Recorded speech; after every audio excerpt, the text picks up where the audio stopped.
Happy New Year and happy holidays, everyone. It's Tony Brueski. Today we're taking a look back at some of the most compelling conversations we've had in 2023 surrounding the case against Kouri Richins.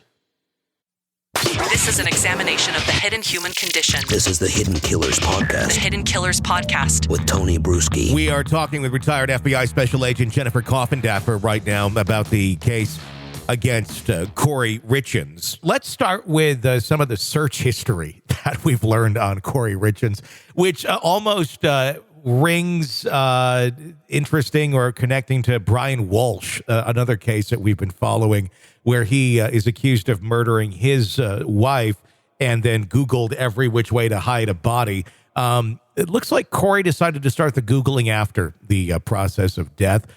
Searching for information on Utah prisons, if police can see your deleted messages, how long life insurance companies take to pay, if the cause of death can be changed on a death certificate.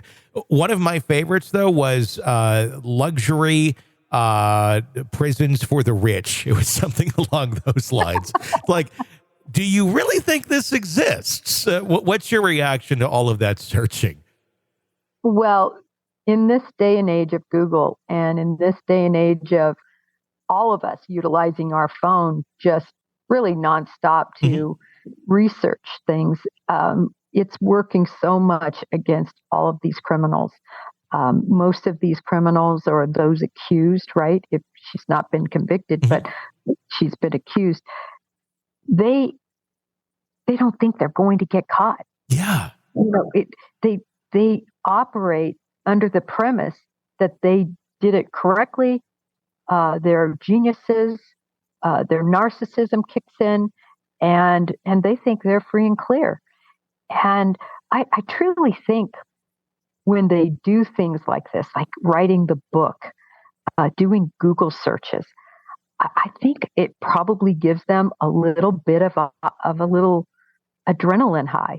Mm-hmm. Ooh, see, I'm playing with this or I'm playing with that, like people who taunt the media or taunt law enforcement. I'm sure to them it must be such an ego high to think, look, I'm living my life. I can search whatever I want. I can even write books and get on television and talk about them. And nobody's going to catch me. It just baffles me at this day and age. I mean, these are young people. They're, mostly 30s, 40s and such, 20s in some cases, that have grown up with the internet and search engines and understand, for the most part, I think, what they can do and what can be stored. So I don't get it.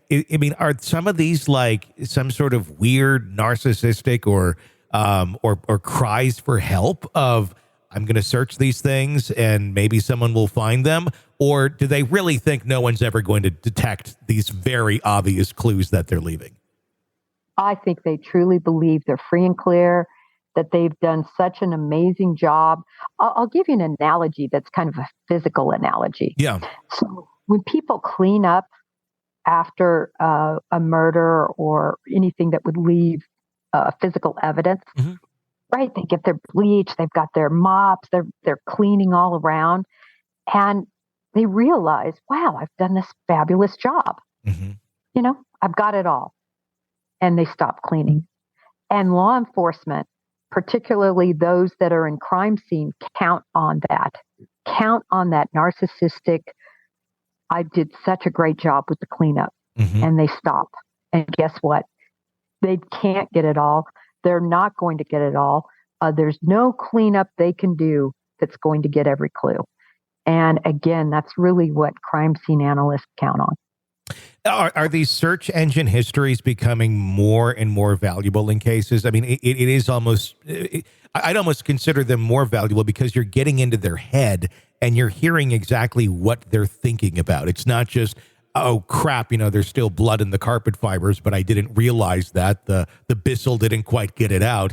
These are just flat out like stream of consciousness, what they're thinking after or before or sometimes even during the crime itself.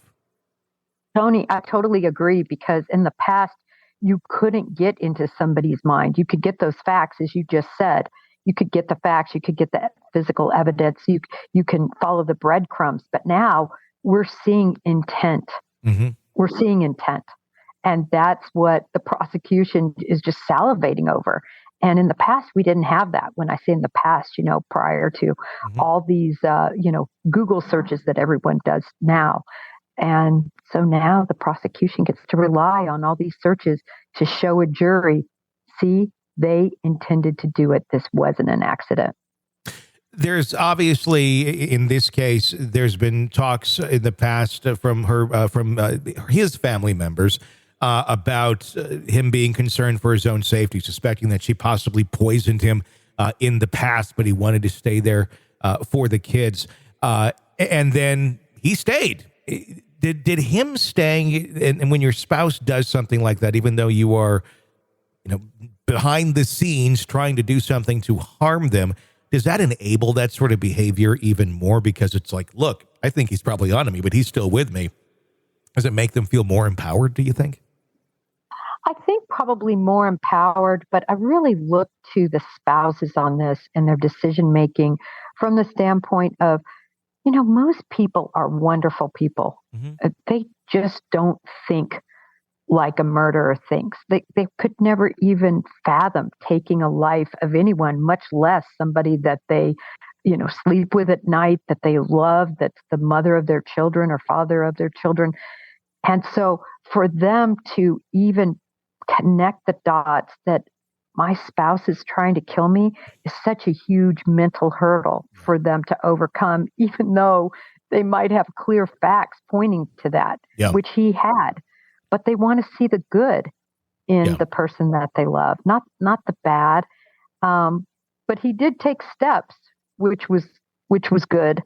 He just didn't take enough steps. Yeah, that's true.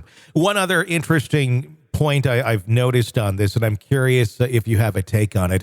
There's been a lot of LDS murders like this in the last couple of years. We have Lori Vallow, James Craig, the dentist who's accused of murder. Going back, you got Jodi Arias, you got more.